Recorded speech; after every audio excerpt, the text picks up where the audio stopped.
Hello people, I'm the Real Comic Book Gamer. Today is another episode of TWIC. So today we got some interesting stuff to talk about. First thing I want to talk about is all the craziness that happened with Henry Cavill. So a lot of people think that Henry Cavill is leaving. I believe it's the Hollywood Reporter that had the scoop saying he's not going to be Superman anymore. He's leaving the role. It's just done, and that spurred a bunch of other rumors. And Warner Brothers came out and was like, we've always had a great working relationship with Henry Cavill. That hasn't changed yet. So there hasn't been anything official about him leaving, just a rumor. Henry Cavill posted on Instagram of just like him in a Kryptonian shirt and like a Superman action figure and just like some silly music playing and him just like looking up, and that was it. So he didn't really say anything. It just was like, today was an exciting day, hashtag Superman. So I don't know what's going on with that. And then we also got some other people saying that, yeah, he's still Superman, the cape's still in his closet, he's good.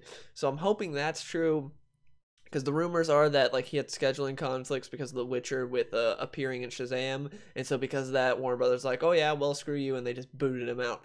Which wouldn't surprise me considering how just dumb Warner Brothers is with how they've handled the entire DCEU.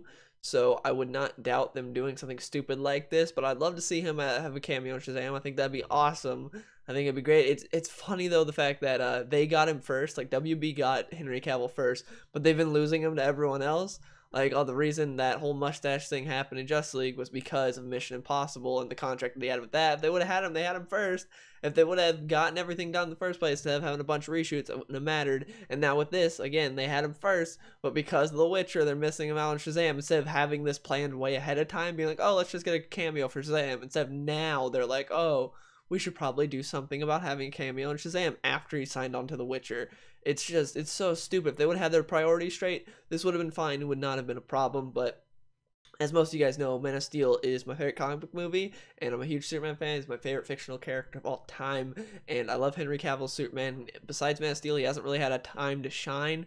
So if this happens, I would be very sad and very disappointed, because I think he is the perfect Superman. He looks just like him. He's a really good actor. I think he pulls it off well, but he just hasn't had the opportunity to really shine yet, I don't think, because a lot of people don't really give him as much praise as I think he should get. So yeah, I'd love to see more of him. But connected to this rumor is a rumor that Michael B. Jordan will be taking the role of Superman. Yeah, I'm not excited about that at all. I like Michael B. Jordan. He's a good actor. I do think he's overrated, though, because a lot of people act like he's the next Daniel Day-Lewis or something when he hasn't done anything that great. Like, he's a good actor, don't get me wrong, but people act like he's out of this world amazing, and I don't get that. I think he's on par with Henry Cavill, but yeah, I like him, but there's no reason for him to play Superman, especially even if I saw some people saying, well, what if he's just Earth 2 Superman? That's fine, but there's no reason to bring in our Earth 2 Superman right now when you haven't even gotten normal Superman right to where everyone likes him. You gotta nail normal Superman first and get that established, and then bring in Earth 2 Superman if you want to. Don't just be like, oh, we're kicking off normal Superman and we're bringing in Earth 2 Superman. No, I would say don't do that. That doesn't seem wise to me. That would be like, oh wow, Ben Affleck's quitting Batman, so Flashpoint Batman is now the main Batman. It's like, no, don't do that. You got to get main Batman right first, and then you can bring in Flashpoint Batman. Don't just bring in Flashpoint Batman as the main Batman already. That would be stupid. Same thing here. I don't like it. And the thing that I thought was hilarious about this is I saw a bunch of people reacting to it on my Twitter about this rumor about Michael B. Jordan being the next Superman. And no one was excited because they like Michael B. Jordan. Literally every response I saw was, yes, this will make the right people angry. Are the right people Superman fans? Is that who you're happy to make angry? Superman fans? What? Why? Like, how dead inside do you have to be to want to make Superman fans angry? They're all like, yes. Like, no one's excited for Michael B. Jordan. They're just excited about how angry it'll make people they don't like. That's so stupid. But moving on.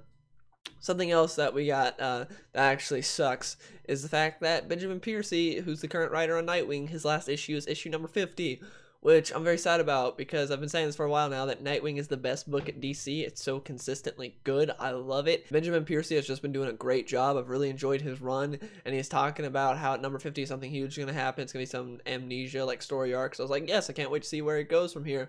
I'm a little like standoffish because I don't know how this will be with such a huge event, and then the fact that he's jumping off after issue number 50, so he's starting it and someone else is finishing it. That kind of makes me that really makes me worried. I don't know who they're gonna get to replace him. Hopefully someone good. Imagine if Jeff Johns jumped on to write Nightwing. That'd be amazing. But still, I hate that because I thought he was a great writer for the character. I love Benjamin Percy as a Nightwing writer, and seeing him jump off really just makes me sad. I'm hoping he nails it with issue number 50, though. I think he will. I'm excited for that arc to see how it goes. Now we've got our weekly Comicsgate news. Yay! What everyone loves. There's always Comicsgate news every week. So, the Washington Post wrote an article about Comicsgate talking about how it's not for free speech, how they claim it is, but it's actually for kicking people out of comics and the opposite of free speech and all this other crap. So, it's a long article. I'll link it down below if you want to read the full thing for yourself and just cringe to death at just the terrible straw man that is in here. I'm just going to be reading certain parts of it and just showing you guys my favorite parts, the parts that made me laugh the most. So, the top of the article says, as with Gamergate, the voices they seek to silence are often those of women and minorities. This was written by Noah Berlatsky, who is the just defender of women and minorities. So if you are a woman or a minority working in comics today and you are afraid, make sure to go to this white savior for protection. He will protect you. Noah is just there for all of you. He is the great savior, so don't worry. He wrote an article just for you to help you. One of the funniest things from this article was this right here, where he says, Comicsgate claims to be fighting against censorship and politicized groupthink of leftist social justice warriors, anti-racist, feminists, and marginalized people whom the right characterizes as oppressors. I like how he just like slid anti-racists in there. Like, who in Comicsgate is against anti-racist? Like, what kind of thing is that though if you're an anti-racist? I'm confused about that. Like, are there anti-murder people also? Are they anti-kicking puppies in the face? Are those groups? Like, I just thought this was a thing that everyone was. Like, generally speaking, everyone is anti-racist. Most people today are not racist. That's just how it is. It's not cool to be racist anymore, man. It's not like the 50s. There's no anti-racist group. That's not a thing. Just, oh yeah, I'm anti-bombing people. I'm anti-throwing acid on people's faces. Like, I think these are all groups that Noah might be a part of. It's just common sense. Most people are anti-racist. There's no group of them that are like, haha, if you're not a part of our group, you are a racist. That's just stupid. He also went out, and no surprise here, he went after Richard Meyer, aka Diversity in Comics, in this, saying, Meyer became a ringleader of Comicsgate, which rallied against the argument that female, people of color, and LGBT characters and creators were ruining comic books and pushing out the views and voices of authentic fans.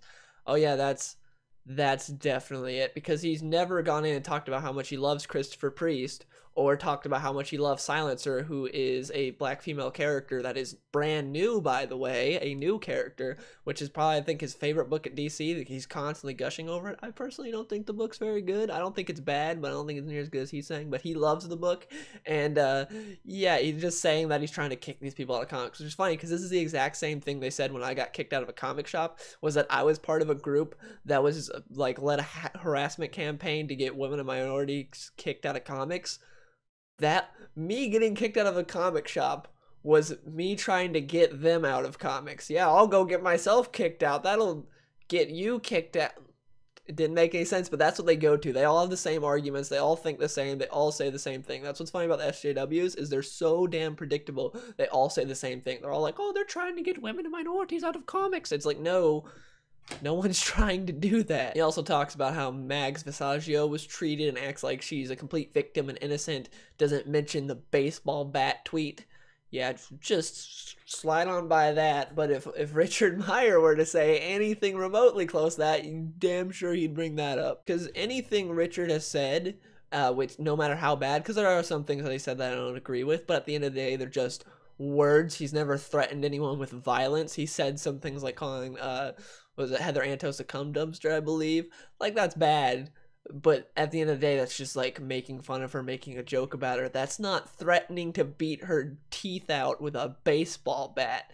That's on a whole nother level. Like, that's way worse than anything Richard has ever said. but of course this guy doesn't bring that up. He also talks about how the Frank Cho controversy happened, which if you don't know who Frank Cho is, he's a great artist. He occasionally writes. He did like Savage Wolverine. That was where I first like found out about him, was during Savage Wolverine. He wrote and drew that. Great artist. Anyways, he draws scantily clad women, and Greg Rucka, who is like complete far left SJW, like as far as you can get. Dude is nuts. He's written some good stuff, but he's like completely bonkers now. I don't think he's written anything good in a while.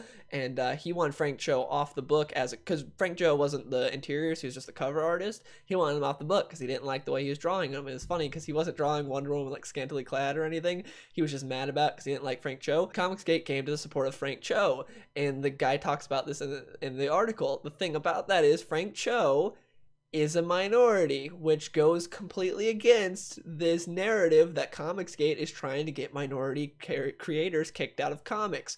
So you gotta choose one or the other. They're trying to get all minorities and women kicked out of comics, but they talk about how they like Christopher Priest and they came to the aid of Frank Cho. So it's like, you gotta choose one or the other. It's funny because the fact that he specifically mentions this Frank Cho incident in this article.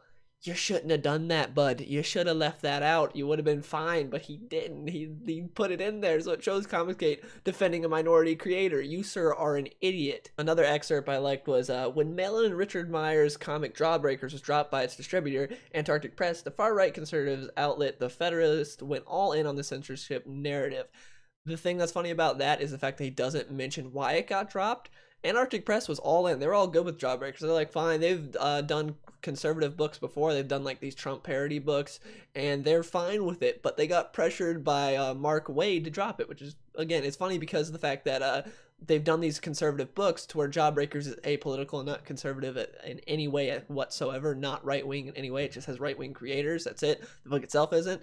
And they were forced to drop it because Mark Waid put a call in and pressured the guy that owned Antarctic Press, and Richard C. Meyer talked about how that dude was crying on the phone to him because of how scary Mark Waid was to him. Another thing is the fact that this guy talks about how they've criticized minority creators, but never talks about how they've criticized Nick Spencer or Dan Slott or Mark Waid. Never talks about any of that. Only talks about when they criticize a woman or a person of color. That's it. That will not bring up anything else because it doesn't fit his narrative. And then they go into the whole Ethan Van Sciver, Daryl Ayo thing that happened on Twitter for a bit, saying, Daryl Ayo, an indie comic creator and critic, told me about one instance in which Comicsgate targeted him for speaking out. Ayo had criticized Malin's claim that SJWs were Nazis. That night after midnight, popular comics penciler, outspoken right-winger, and Comicsgate leader Ethan Van Sciver, you forgot Human Sunbeam, Ethan Van Sciver challenged him to appear on his podcast to debate Malin. Daryl, come on my show right now and say what you have to say, Van Sciver tweeted. Ayo didn't know Van Sciver and refused the offer, and Sciver continued to demand that he appear on the show. For anyone who uses Twitter, the result was predictably months of insults and harassment. So a few things.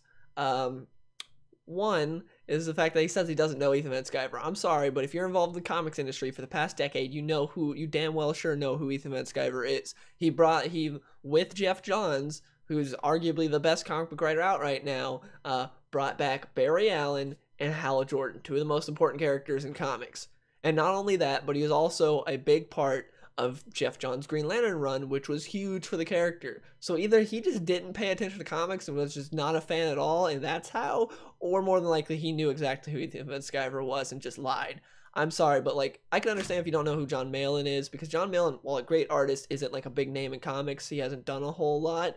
Ethan Van Sciver is a legend in comics. Ethan Van Sciver has done a ton of stuff for comics. Like I said, bringing back Hal Jordan and Barry Allen alone was huge. He could have stopped there, but he also did other things like that huge Green Lantern arc with Jeff Johns. He even was he was the reason we have Atrocitus today and a lot of other things with the Lantern Corps. He helped create the Lantern Corps with Jeff Johns. But apparently Daryl Ayo didn't know he was, so that was a lie. And another thing that I thought was funny was how they act like Ethan Van Sciver was harassing him by inviting him on his podcast, not his podcast, his YouTube channel, and giving him a platform and setting up a civil debate. What? He's like, oh, inviting me on, giving me a platform to defend myself and talk and have a reasonable discussion with someone, that's harassment. No, he just wanted to have, because everyone knows a Twitter argument is pointless and kind of stupid. When you can have an actual, like, get on Google Hangout and have an actual, like, talk with someone, that's much better than a Twitter argument. That's what Ethan Van Sciver was trying to do, but Daryl was too much of a pansy to do it. And the other thing is they talk about how like Ethan Van Sciver led a harassment campaign against him for months or whatever. Ethan Van Sciver blocked him, so he wasn't harassing him at all. He can't. He blocked him. So I'm sorry to break it to you, but that's just false. So there's a lot of stuff that's not true here. But yeah, there's a lot of other stupid stuff in the article. But that was pretty much all I wanted to talk about with that. It's so much of just a straw man argument inside there, and he just picks and chooses things, and he leaves other things out, like the whole Mags incident where he brings up, Richard said this, but he doesn't bring out the fact that Mags literally threatened violence on people, said get ready for a baseball bat to the teeth.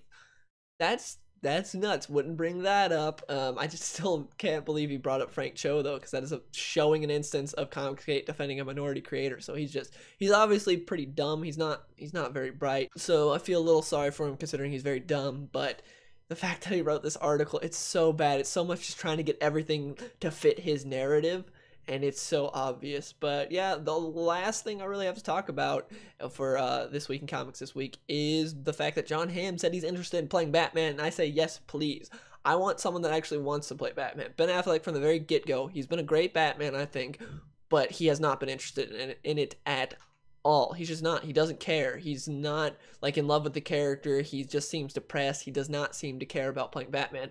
Unlike, say, Henry Cavill, who on the set of his other movies is literally talking about random Superman comics. Henry and I were on set of Mission Impossible Fallout, and we were talking about the character of Superman, which Henry portrays. And Henry began to list a number of comic books which Superman appears in, and I thought to myself, Henry knows his onions. I want someone closer to that to play Batman, and Jon Hamm has said he's interested, so I think Jon Hamm could do a great job, and I think he seems more hyped about it than Ben Affleck, so yeah, I'm all for it. Anyways, please let me know in the comments below what are your thoughts on all the topics today. What do you think about Henry Cavill possibly leaving and Michael B. Jordan replacing him? What do you think about poor Benjamin Percy leaving Nightwing? I'm so sad.